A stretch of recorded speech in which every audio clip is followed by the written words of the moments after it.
दोस्तों मान लो अगर कोई फ्लाइट श्रीलंका से अमेरिका जा रही है और जब वो फ्लाइट भारतीय सीमा के ऊपर से गुजर रही हो और उस दौरान कोई श्रीलंकन महिला किसी बच्चे को जन्म दे दे, तो ऐसी परिस्थिति में बच्चे का जन्म स्थान क्या माना जाएगा और उस बच्चे को किस देश की नागरिकता दी जाएगी।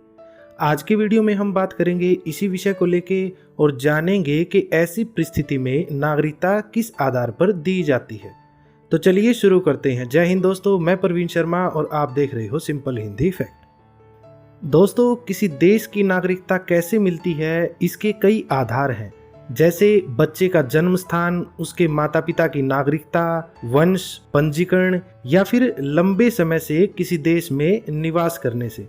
इनमें सबसे स्पष्ट नियम है कि जिस देश में बच्चे का जन्म हुआ है उसे वहां की नागरिकता मिल जाती है। अब धरती पर जन्म लेने वालों के लिए तो यह नियम ठीक है, लेकिन अगर किसी बच्चे का जन्म आसमान में उड़ती फ्लाइट में हो जाए तो उसकी नागरिकता क्या होगी, उसके बर्थ सर्टिफिकेट में जन्म स्थान के कॉलम में क्या भरा जाएगा।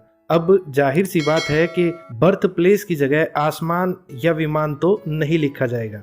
हालांकि किसी बच्चे का जन्म फ्लाइट में हो इसकी संभावना बहुत कम होती है, क्योंकि सामान्य तौर पर प्रेगनेंसी के 9वें महीने में गर्भवती महिलाएं सफर करने से अक्सर बचती हैं। यह बात भी स्पष्ट है कि भारत में 7 महीने या उससे अधिक समय से प्रेग्नेंट किसी भी महिला को हवाई यात्रा करने की इजाजत नहीं होती है।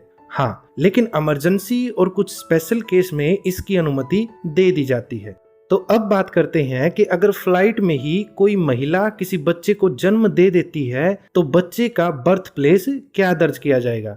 दोस्तों, फ्लाइट में बच्चे के पैदा होने की स्थिति में यह देखना होगा कि बच्चे के जन्म के समय फ्लाइट किस देश की सीमा में उड़ रही है। फ्लाइट के लैंड होने के बाद संबंधित देश की एयरपोर्ट अथॉरिटी से बच्चे के जन्म संबंधी सर्टिफिकेट लिए जा सकते हैं।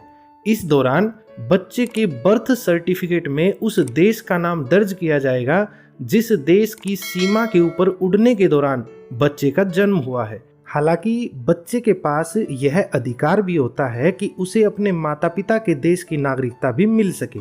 आइए इसे एक उदाहरण से समझते हैं। मान लें कि श्रीलंका से अमेरिका जा रही कोई फ्लाइट भारतीय सीमा के ऊपर से गुजर रही है और इसी दौरान फ्लाइट में श्रीलंका की महिला ने बच्चे को जन्म दे दिया, तो ऐसी स्थिति में बच्चे का जन्म स्थान भारत माना जाएगा। इस तरह फ्लाइट में पैदा हुए उस बच्चे को भारत की नागरिकता मिल सकती है। अब माता पिता के श्रीलंकन होने की वजह से उस बच्चे को श्रीलंका की नागरिकता पाने का भी अधिकार है। हाँ, भारत में अब तक दोहरी नागरिकता का प्रावधान नहीं है, ये बात अलग है। अमेरिका में कुछ साल पहले ही एक ऐसा मामला सामने आया था। नीदरलैंड की राजधानी एम्स्टर्डम से एक फ्लाइट ने अमेरिका के लिए उड़ान भरी। जब फ्लाइट अटलांटिक महासागर क्षेत्र के ऊपर से गुजर रहा था तो फ्लाइट में सवार एक महिला को प्रसव पीड़ा होने लगी और फ्लाइट में ही उस महिला ने एक बच्ची को जन्म दे दिया। बाद में मां और बच्ची को अमेरिका के जनरल हॉस्पिटल में ले जाया गया। अब चूंकि बच्ची का जन्म अमेरिकी सीमा में हुआ था, इसीलिए उस बच्ची को अमेरिका की नागरिकता मिली। इसके साथ ही उसके माता पिता के नीदरलैंड से होने के कारण उसे वहां की नागरिकता भी मिली, यानी उस बच्ची के पास अमेरिका और नीदरलैंड दोनों देशों की नागरिकता है। फ्लाइट में जन्म लेने वाले बच्चों की नागरिकता को लेकर अलग अलग देश में अलग अलग नियम है। तो दोस्तों, ये थी फ्लाइट में जन्म लेने वाले बच्चे के नागरिकता की कहानी। उम्मीद है वीडियो आपको पसंद आई होगी। बने रहे हमारे साथ ऐसी ही रोचक जानकारियों के लिए। जय हिंद, जय भारत।